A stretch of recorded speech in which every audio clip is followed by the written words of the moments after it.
asumo, bueno, no estaba en la anterior edición, no sé si en esta última ya lo han introducido, pero es un faro muy importante que sí tenemos que analizar. ¿En qué sentido? Se ha diseñado como un faro, se ha diseñado pensando en el flujo inflamatorio, pero pues se ha usado muchísimo en la pandemia. ¿Cómo se ha utilizado tocilizumab?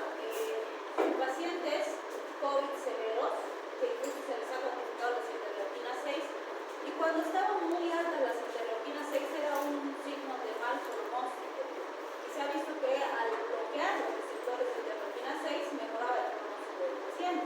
Por supuesto no garantizaba que el paciente sane, ¿sí? Pero pues mejoraba la probabilidad.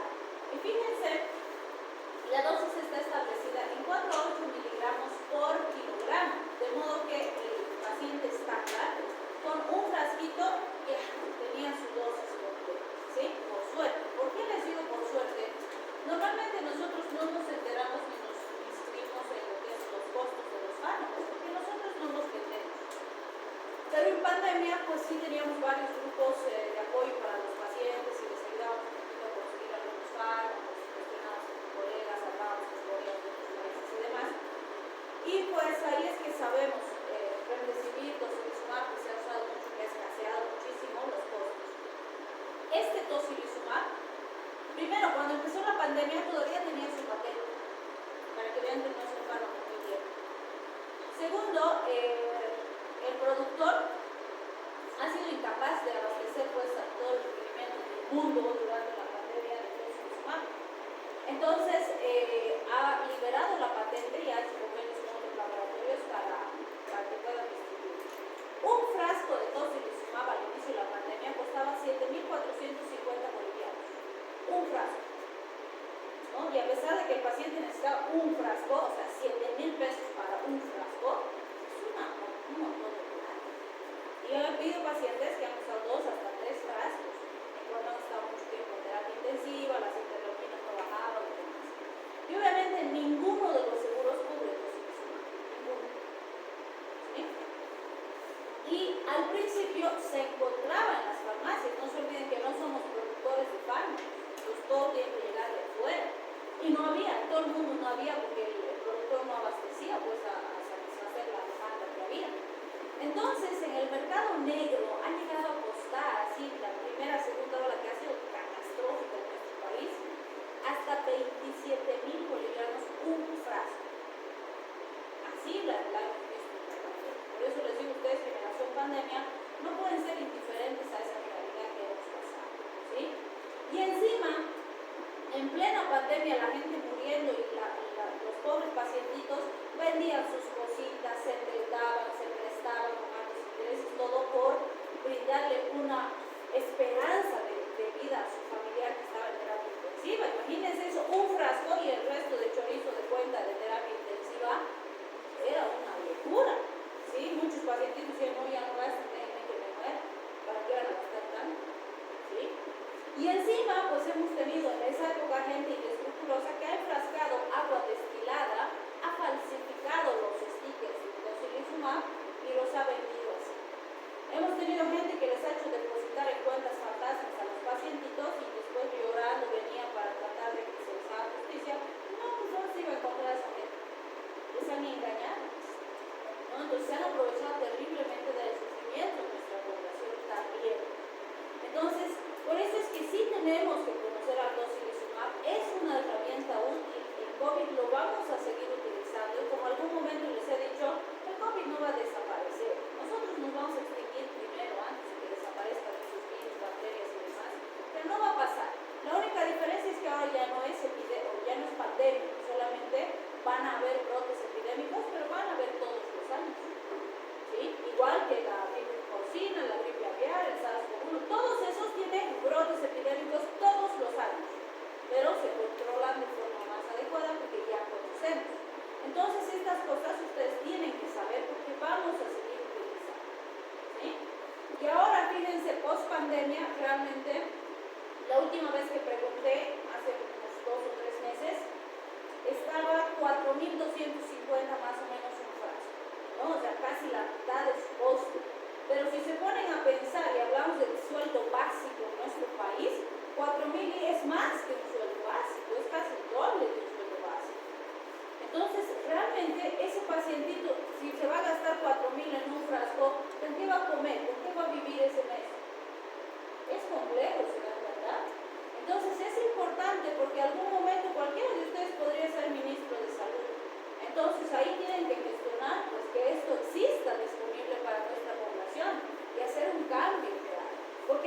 muchos fármacos así con esas características que la población necesita y que no tenemos para usar. Entonces ahí es que hay que trabajar, cuestión esta, ¿sí? Muy bien, ahora sí, vamos a nuestro amigo el paracetamol. En el libro está en una clasificación como de otros analgésicos, porque ciertamente el paracetamol no es un AINE, porque AINE, que hemos dicho que significa antiinflamatorio no esteroideo, y el paracetamol no sirve para la inflamación, no es un antiinflamatorio, ¿sí? ¿Es un analgésico potente? Sí. ¿Es un antipirético excelente? Sí, pero no sirve para inflamación, ¿sí? Y van a ver que lo que nos da además la razón es que en todas las situaciones donde los AINES están contraindicados, el paracetamol es la principal herramienta que usamos. Entonces vamos a ir analizando. ¿Por qué el paracetamol se lo encasilló con los AINES? Porque se creía cuando salió al mercado que es inhibidor de la COX-1, la COX-2 y la COX-3. Pero cuando salió al mercado no se tenía la certeza de exactamente cómo actuaba el paracetamol. Es uno de los pocos fármacos que ha salido al mercado sin tener con precisión su mecanismo de acción, ¿sí? Pero como tenía efectos parecidos a los de los AINES, pues entonces se creía que hacía eso. Actualmente se sabe que actúa principalmente en la COX-1 y en la COX-3, ¿sí? Entonces, eso hace que no tenga buen efecto antiinflamatorio, porque sabemos que la inflamación está principalmente ligada a la COX-2, ¿cierto? Entonces, es por esa razón. Además, si ustedes revisan pandemia, por ejemplo, al principio hemos usado antigripales en los pacientes con COVID, porque el antigripal nos cubre los síntomas de una enfermedad respiratoria como es el COVID. Controla la fiebre, controla el dolor de cabeza, controla los mocos, disminuye el dolor de la garganta, ¿cierto? Sintomático. ¿Por qué? Porque el antigripal que tiene paracetamol, pseudoefedrina y clorfeniramina, ¿sí? Pero cuando se empezaron a complicar los pacientes, o nos llegaban muchos pacientes que empezaron con cuadros leves y llegaban a moderados y severos, entonces se analizó y se vio que no estábamos controlando la inflamación de forma temprana y oportuna, y se estaban complicando por la tormenta de citoquinas, por la respuesta inflamatoria demasiado intensa, que se controlaba muy tarde. Y dijeron, claro, si estamos manejando con paracetamol y el paracetamol no sirve para inflamación, no estamos controlando inflamación. Y el paciente se complica por inflamación. Entonces dijeron, hay que agregar un fármaco que controle inflamación. ¿Qué hicieron? Asociaron antigripal más ibuprofeno. Y así empezaron a dar a los pacientes y obtuvieron mejor resultado terapéutico. Y menos pacientes llegaban hasta días moderados y severos, ¿sí? Otra situación. Pacientes con dengue, por ejemplo, y que ahora estamos en epidemias, ¿no? Tenemos brotes epidémicos importantes, porque además el bicho se ha adaptado y ahora, por ejemplo, en nuestra zona sur tenemos un montón de pacientes con dengue que antes era pues rarísimo ver en esta zona. Entonces, a un paciente con dengue es una enfermedad viral febril, ¿cierto? Es una fiebre hemorrágica. Por lo tanto, lo que más hay que vigilar es que no se nos complique con hemorragias. Si nosotros vemos a estos pacientitos y vemos el esquema de tratamiento, ¿qué se les da? Primero que está contraindicado el uso de AINES, porque como son antiagregantes plaquetarios, aumentamos el riesgo hemorrágico, ¿sí? Así que en pacientes con dengue no se recomienda usar AINES. ¿Qué se les da? Paracetamol, ¿sí? En pacientes cardiópatas, vamos a ver en los siguientes temas, también hemos visto cuando hemos visto ácido acetil salicílico, no se recomienda el uso de AINES porque hemos dicho que tiene varios efectos adversos en la bulimia, en la perfusión renal, en la retención de líquidos y demás, puede exacerbar las cardiopatías. Si mi paciente cardiópata tiene fiebre o dolor, ¿qué le doy? Paracetamol. No. Claro, habrá pacientes que alguna vez van a usar un AINES, sí, probablemente, si el beneficio justifica el riesgo, pero si no es el caso, paracetamol. ¿Sí? Muy bien. Entonces, fíjense, este paracetamol, por lo tanto, decimos, sirve muy bien para controlar dolor de leve a moderada intensidad, fiebre de leve a moderada intensidad, no sirve para inflamación, ¿sí? Se elimina por el hígado. Utiliza glucuronidación, sulfatación y también el sistema de las P450. Cuando utiliza el sistema de las P450 vamos a ver que utiliza, bueno, más o menos alrededor del 4 a 5% nada más utiliza las P450 y el glutatión, y ese metabolito que es el N-acetilbenzoquinona se une al glutatión y se convierte en ácido mercaptúrico para eliminarse más fácil del organismo. En condiciones normales todos nosotros tenemos ese sistema y si tomamos dosis habituales eliminamos sin problema y sin que nos produzca toxicidad. El problema es cuando nos sobredosificamos o tomamos dosis excesivas de paracetamol. ¿Qué va a pasar? Estos metabolitos se van a acumular. Si bien se pueden acumular en cualquier parte del organismo, su sitio preferido es el hígado. Y en el hígado van a generar necrosis centronuclear y van a producir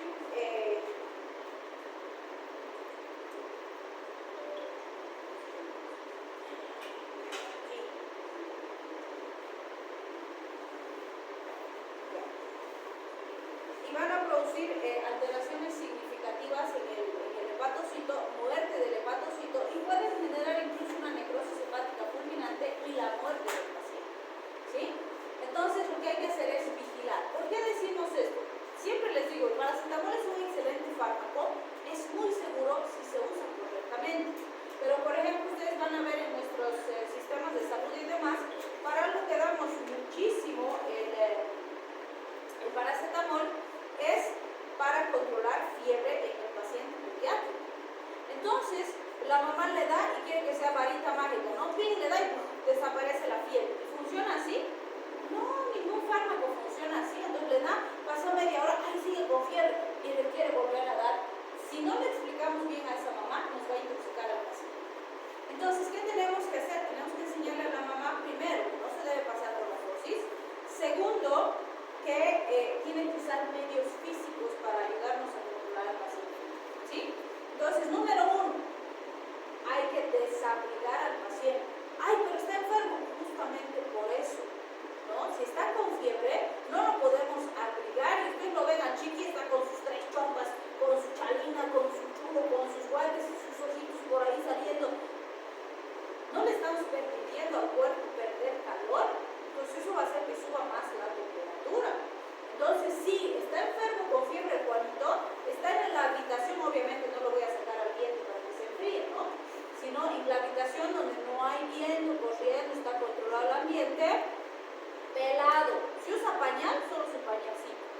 Si usa ropita interior, su ropita interior. Ya, si quiere una solerita delgada, nada más, así pelado.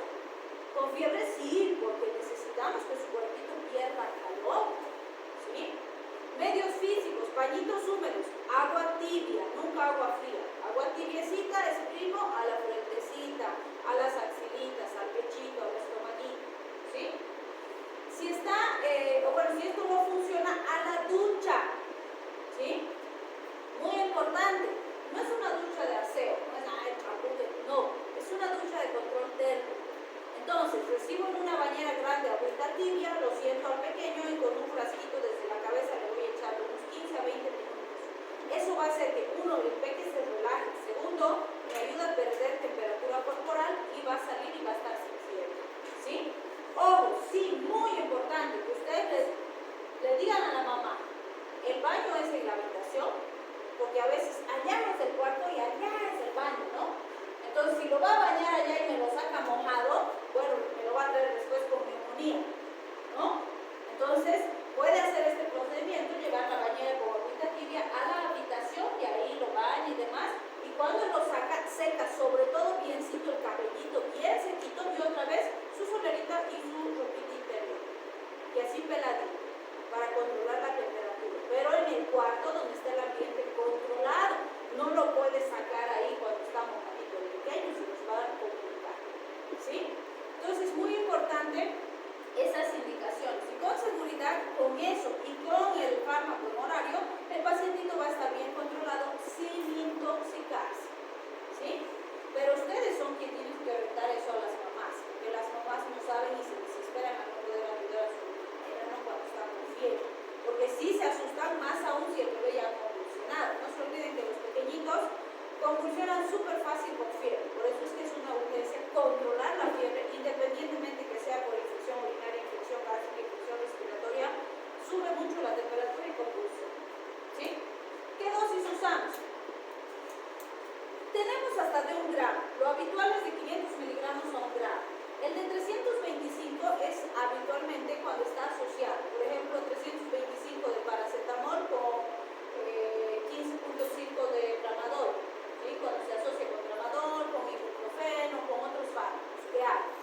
La dosis kilopeso es de 10 a 15 miligramos por kilogramo dosis. Se puede calcular. Tenemos paracetamol en gotitas, se da 1 gotita por kilo. Si pesa 10 kilos, 10 gotitas. Si pesa 8 kilos, 8 gotitas. Y va muy bien. ¿Sí? Y obviamente con eso nos va a quedar mejor si quieren los pacientitos. Y fíjense, puedo usar en cualquier situación de dolor y fiebre de leve a moderada intensidad y en las situaciones donde los aires son peligrosos. Por ejemplo, pacientes con hemorragias, ahí podemos hablar de hemofilias, dengue y demás, como paracetamol. Pacientes con úlceras pépticas, problemas gástricos y demás, es mejor paracetamol que los AINES. Pacientes con asma, porque hemos dicho que algunos AINES son asmatiformes, pueden producir crisis asmáticas, ¿no es cierto? Y el paciente pediátrico, si tiene hiperreactividad pulmonar, es más seguro el paracetamol. Sí hay que tener cuidado en el paciente pediátrico la toxicidad hepática, entonces hay que ver riesgo-beneficio. Si es un pacientito que ha venido con fiebre, porque su garganta está súper inflamada y la mamá nos dice come algo y vomita, mejor darle un aire. ¿Por qué? El paracetamol no me va a corregir la inflamación. ¿Por qué está vomitando? Porque la garganta está terriblemente inflamada y el paracetamol no va a ser suficiente, no va a corregir la inflamación. Entonces, en ese pacientito sí necesito corregir inflamación, veré si le doy un ibuprofeno, un ibuprofenaco, etc. ¿Sí? Bien, acá vamos a analizar lo que sería la enfermedad de gota. Cuando hablamos de AINES, no podemos dejar de hablar de gota. ¿Por qué? Porque en gota, como hemos visto en bioquímica, tenemos una respuesta inflamatoria, porque hay una reacción de tipo cuerpo extraño, porque los cristales de urato que precipitan se meten a las articulaciones y producen una reacción inflamatoria. ¿Sí? Por lo tanto, el paciente llega con dolor, inflamación, fiebre e impotencia funcional. Todo lo que puedo controlar con AINES. Si no uso AINES, puedo usar también colchicina, que es la segunda herramienta que tenemos. Pero fíjense, los AINES y la colchicina van a controlar la inflamación. ¿Pero cuál es la causa del problema?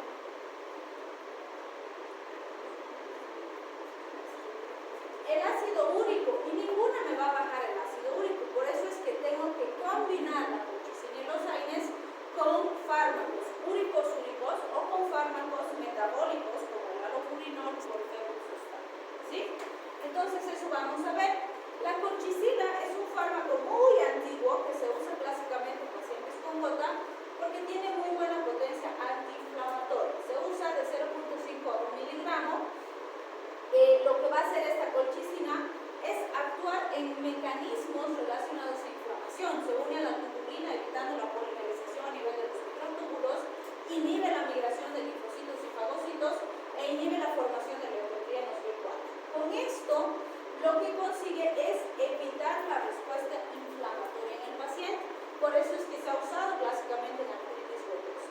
Hay países en los que ya no se usa colchicina porque es un fármaco bastante tóxico con muchos efectos adversos. Puede producir diarrea, náuseas, vómitos, dolor abdominal, porque es muy gastrotóxico. Puede producir necrosis hepática, insuficiencia renal aguda, coagulación intravascular diseminada o convulsiones. Y en casos raros, pérdida de pelo, depresión de la médula ósea, a veces neuritis periférica, miopatías, pero el problema principal es que ha habido muerte de pacientes asociadas a colchicina. Y eso ha hecho que algunos países dejen de usar colchicina. La toxicidad aguda a colchicina está relacionada a varicotinía urente, es decir, el paciente siente una sensación de dolor al tragar, con una sensación de quemazón. Después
0.5 gramos hasta 1 gramo, es decir, 500 miligramos a 1 gramo, y la sulfirpirazona desde 200 hasta 800 miligramos día.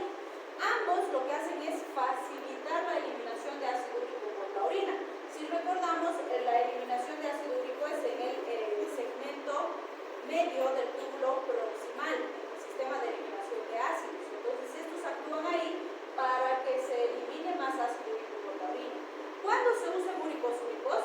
Cuando hemos detectado que el problema específico del paciente es que no está pudiendo eliminar ácido úrico, o cuando por alguna razón no puede usar alopurinol, porque si puede usar alopurinol, es mejor el alopurinol que los úricos úricos. ¿Sí?